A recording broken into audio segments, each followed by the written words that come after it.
Welcome to Troubleshooting Innovation, a commercial baking podcast, sponsored by the National Honey Board, your resource for Mother Nature's true sweetener.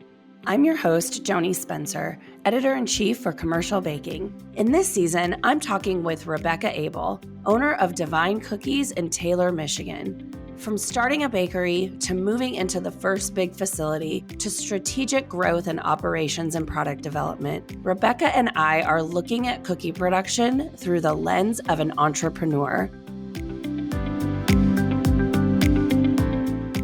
This week, we explore the big issue on the radar of every bakery, big and small, people development.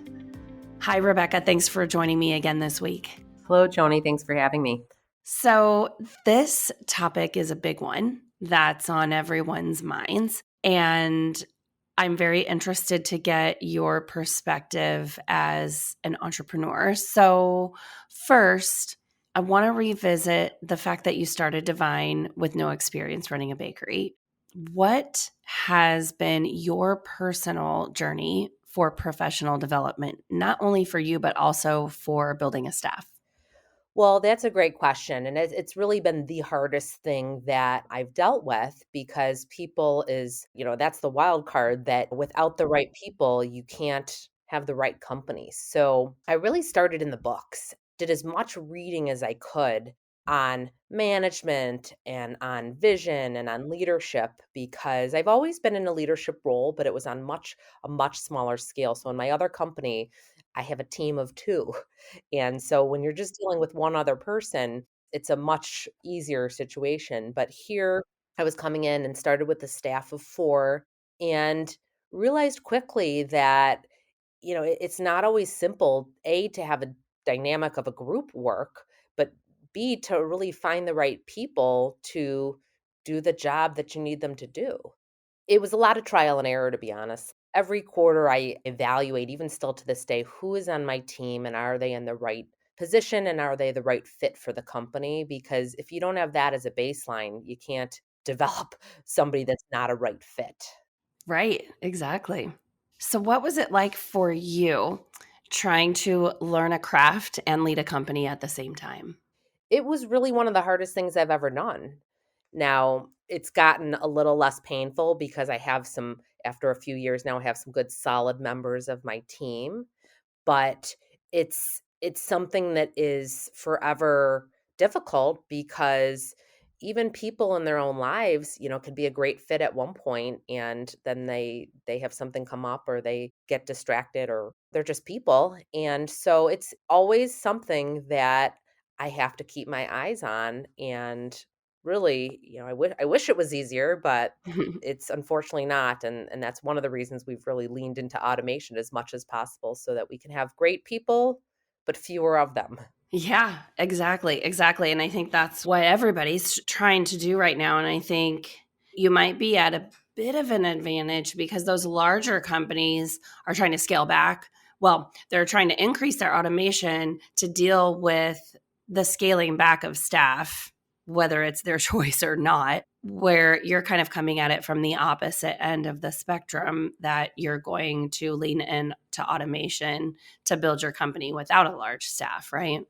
Yes, yeah, we're trying to set it up right to be a company 10, 20 times bigger than we are, Hmm. but from right now. So the choices that we're making with equipment and with staffing is so that we build it right from the get-go. So, when you started Divine, I would say looking at the timeline, we were still sort of in the onset of that labor shortage that is now what I would call crisis level. I want to kind of unpack that for a minute in what this labor crisis looked like from your perspective as a small business. How did this workforce shortage, this gap, look from your perspective in building something? Well, it was something that we had no choice but to have to deal with head on. And, what we found was that we might have to interview 20 people to get one person in because there were so many jobs available and fewer people than there were jobs. Right. I worked with my HR manager, and we really took it as a numbers game because we could see right away that it was going to take hours and hours of phone calls and interviews and really starting people. For every 5 people we start, one really works out as well. So I took it like I do everything in the numbers side is I work backwards, and I said, okay, you're gonna have to make 100 phone calls to get 10 interviews to get 5 people in the door to keep 1. So just keep that in mind, and we would figure out, okay, here's how many people we need, so those are your numbers. Yeah. So remind me, are you pretty much an even split between workers in the bakery and workers in the office? No, no, we have far more workers in the bakery than we have in the office. So, Okay. I have 4 people on my management team and then 1 administrative assistant. And then, at any given time, we have somewhere between 12 and 20 people in the bakery, depending on how busy we are. But we definitely have a small admin staff, but that's where we've really dialed in, and my HR manager has been with me for 4 years now, and she's learned with me that here's how we're doing this. Yeah, you're so lucky to have a dedicated and loyal HR person. I feel like HR's got to be one of the hardest jobs these days with everything that's going on with labor. And the reason why I asked about what the split was I'm curious. Pre-pandemic, it was really really hard to find workers for the operation on the bakery plant floor. But when the pandemic hit, that's when sort of that life's too short mentality really kicked in for a lot of people. And there was this mass exodus from every industry. And so I was wondering, do you struggle with the administrative and office staff keeping those employees as with the bakery plant workers as well? No, my management staff, and I've built that team slowly. So it's a team now of 4, like I said. It was a team of 3 a few months ago when we just brought on a maintenance and sanitation manager, but my employees tend to stay for a long time, and honestly, on the floor as well, I have good retention of once we've found the right person and we've decided they're on our team, they don't typically leave.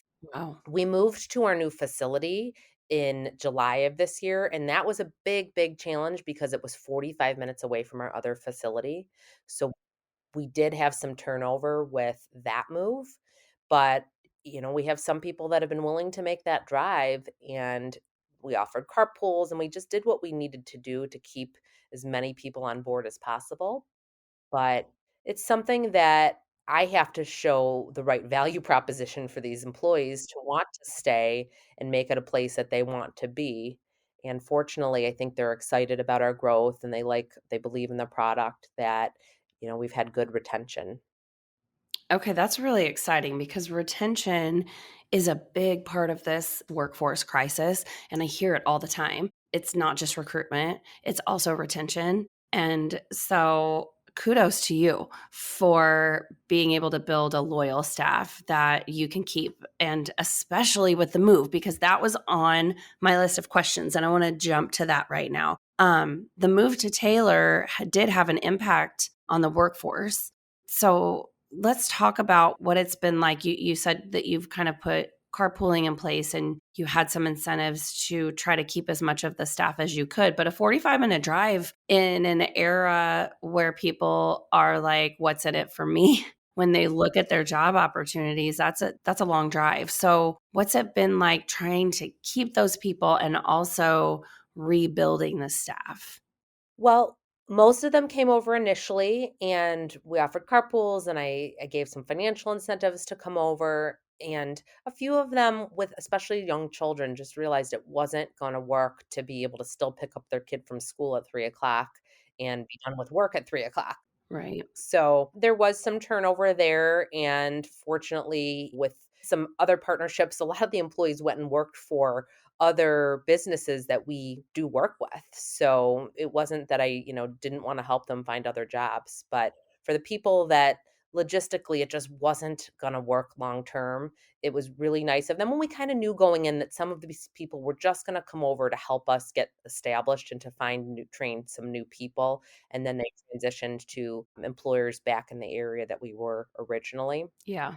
But this is where the numbers game came in so that we needed to hire, 6 new people, and it took hundreds of calls and interviews and startups, starting new employees to find, the 6 that we really wanted to keep on our team and were a good fit. Wow. Yeah, I was wondering what the labor market looked like in Taylor.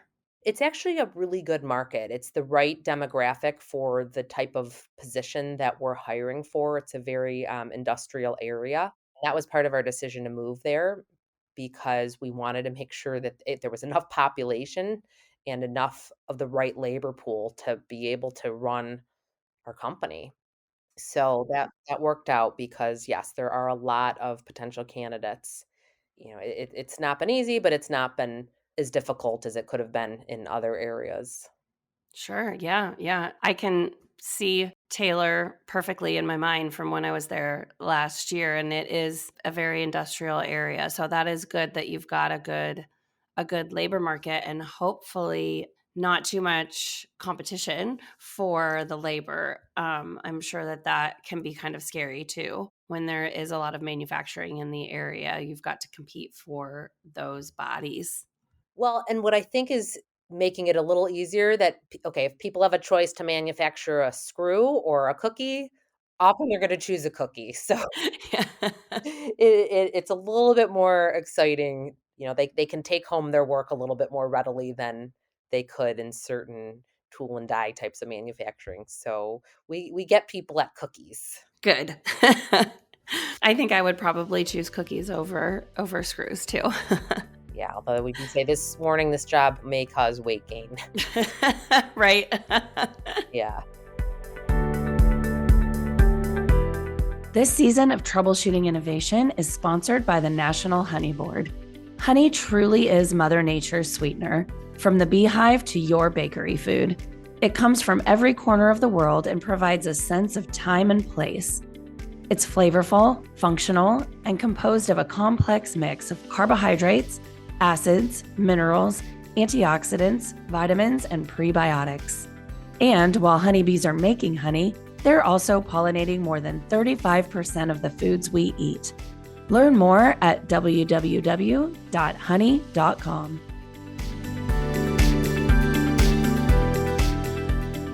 Okay, so I want to talk about training for your staff and for yourself. I think it was 2 seasons ago, my dear friend Rich Berger referenced building the plane while flying it several times. And I can only imagine that that is sort of how you must feel at times.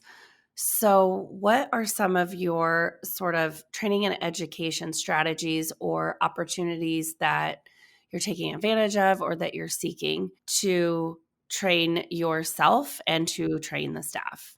Well, one of the first things I did back in 2000 when I realized, okay, I'm scaling this company and I don't have the complete know how to do this in manufacturing is I enrolled in the Goldman Sachs 10,000 Small Business program. And that was really, I would call it a mini MBA. I had a lot of business skills on the financial side, but this is where it brought it all together. And it was like a 4-month overview of everything that you need to be thinking about, and that was a great training program for me because it showed me what I didn't know that I didn't know. And from there, I got a little deeper in some of those areas. And I'm an avid reader and I'm a very self taught type of person. So every day I'm reading different things on management and on leadership, just really trying to get every nugget that I can to learn how to fly this plane. It is complicated and it keeps evolving as every growth step we take, it's evolved into a new company, really. Right. Yeah, I can totally see that. So that's how I've really dealt with myself is trying to continuously learn and read and take programs available. There's also programs that I constantly see popping up through different organizations I'm in. But on the employee side, we do a lot of little mini trainings and I try to take employees kind of one at a time under my wing and focus on training them in what I need to then let go of doing myself. It's time consuming and it's frustrating because it doesn't always happen right away that, I can let go of something and train somebody and say, "Okay, now you're dealing with this." So, it's happening slowly, but it's something I need to focus on because I have to get more and more off of my plate and train the people to take things over for me. That's a hard sweet spot to hit because you've got to make time to train people to take things off your plate, but there's no time because there's so much on your plate. Right, and that's where it's a fine balance between finding somebody to come in that already is trained and knows how to do this, and the cost of that employee versus finding somebody that you can grow and build with. So, that's where I'm at right now is with a few positions that I need to fill, trying to find I feel like I can no longer continue to find people to build. I need to bring in some additional people that already have some know-how and skills to help me get to the next level. And so that's what we're looking at now is, this next hire, I can't build them from scratch. You are answering my questions before I have a chance to ask them because I did want to pick your brain on that with your sort of team building strategy. Are you trying to hire senior level experienced people that you can then build a team under them? Or is it just getting bodies in the door and then everybody kind of learns as they go and then you build people up that way? That's most of what we've done so far, although we had a maintenance person come in recently that had the know-how to run every machine that we have, and that's been a beautiful thing because that can be a very long learning curve.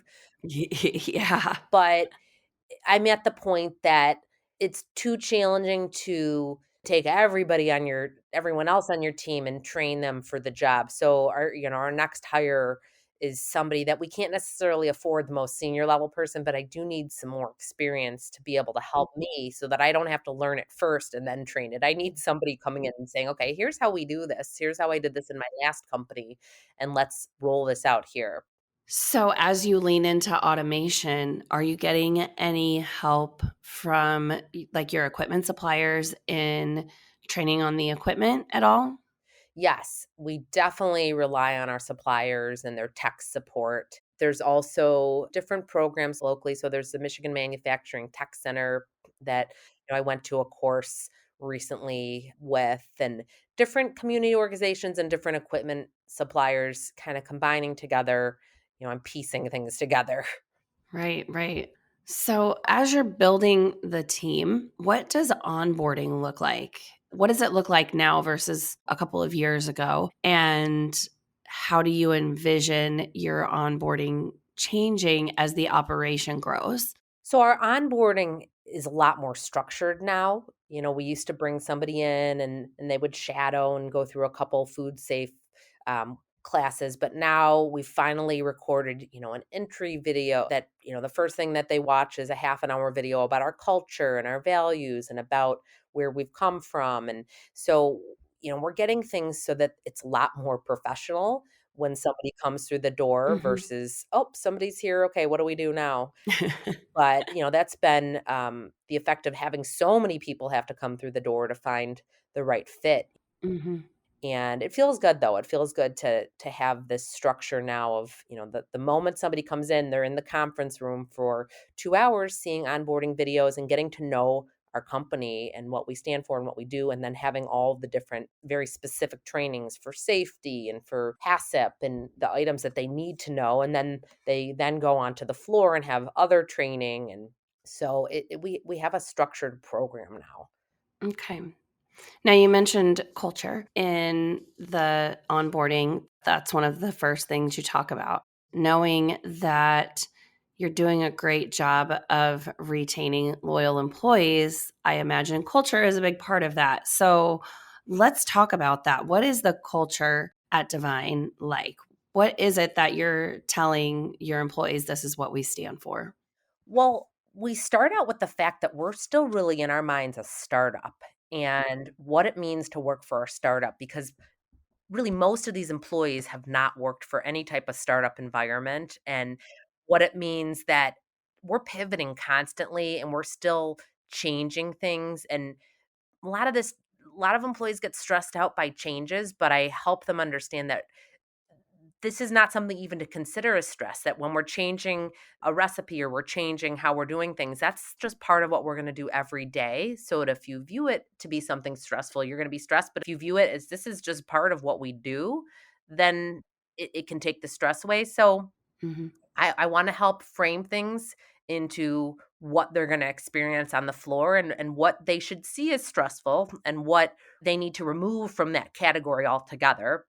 Then from there, we really try to develop our people. So our values, are based on the acronym of people. So professionalism, excellence, optimism. We have this people acronym that we go over, and we really try to live the acronym. We do training for employees because I have a financial background and I love entrepreneurship. And this is really where this company comes from. We attract a lot of aspiring entrepreneurs as well. And so I do classes. I try to do them on a monthly basis with the employees that are interested in their own businesses. I will do a class called Side Hustle 101, Nice. try to help employees understand if they're thinking about their own business, or some of them have these side hustles already, Hmm. how to think about scaling it, because that's really my passion, is on mentorship and entrepreneurship. So we try to help take our employees and make them feel a part of this bigger vision, this bigger goal, and help them see the vision is to be this really big company, and we're at baby step number 2 of 20 in the process.